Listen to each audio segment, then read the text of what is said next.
The roads that wind through the mountains of Colorado offer breathtaking views. But while Greg Giffen and a friend were driving through a river canyon near Longmont, Colorado, the serene beauty of the area was suddenly shattered. Much of the footage in this story was taped as the events unfolded on June 14th, 1995.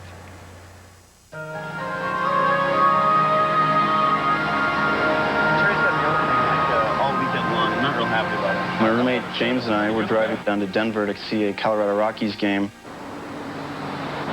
Colorado had an unusual amount of snow this winter, so the river was particularly high.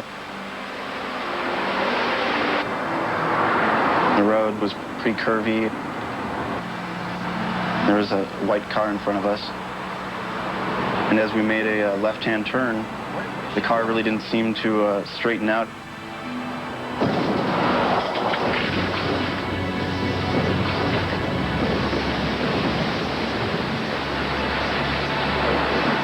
What the heck was that? Wyatt Sims and his brother Chris lived nearby. There's a car in the river. We heard a noise. It sounded like a crunch or a whap, and then a slide, something sliding on a rock. The car was stuck in the middle of the river. Water was rushing all around it. There were two ladies in the car. There was no way that they could get out. They would have been swept away with the current immediately. I got a rope. Don't move around.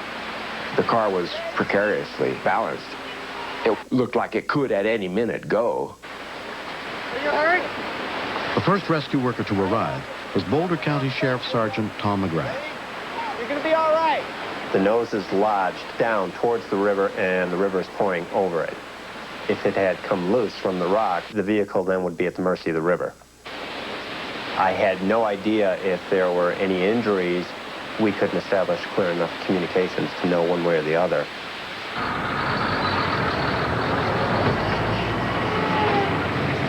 The specially trained volunteer swiftwater rescue team arrived soon after.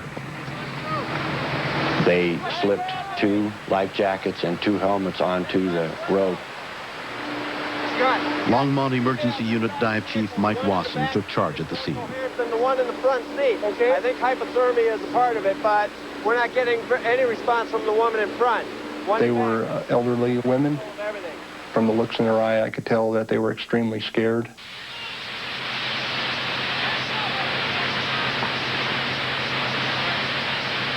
We shot a line over to the other side of the river. My plan was to get them out using the Zodiac raft.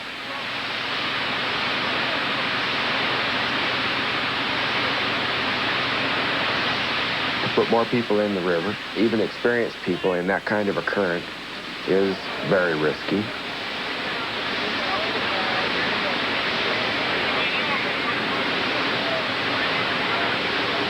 But the car was filling up with water. The water was very cold. It doesn't take long before your body goes numb. My prayer was that they were, you know, they were just going to be safe.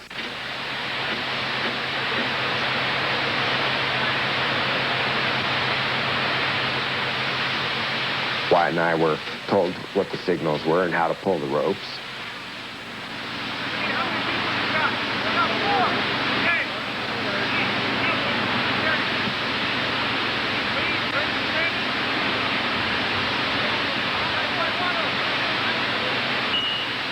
The chief of the unit gave the command to move the raft.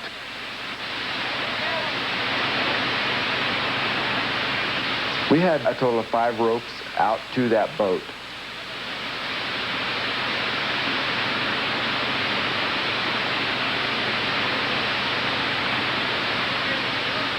It went out very deliberate. Nobody made a move without everybody else knowing the move that was going to be made.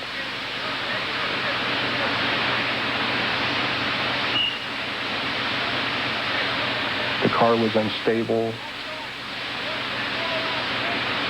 I knew in that water that the rope would snap. If the car should happen to start moving,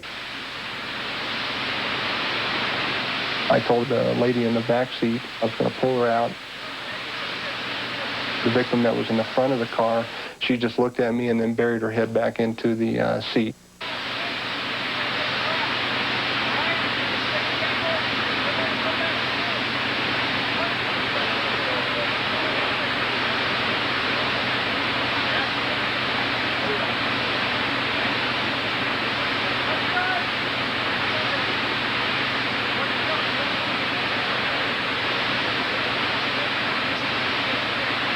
She looked extremely relieved. At the same time, she was still scared.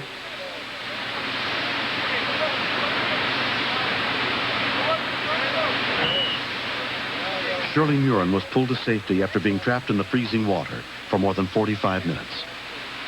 When I looked up at the rescuer, to me, he was the most beautiful sight I had ever seen.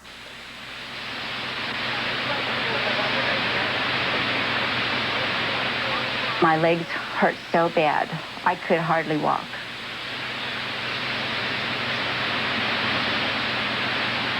It was very hard knowing that Norma was still in there.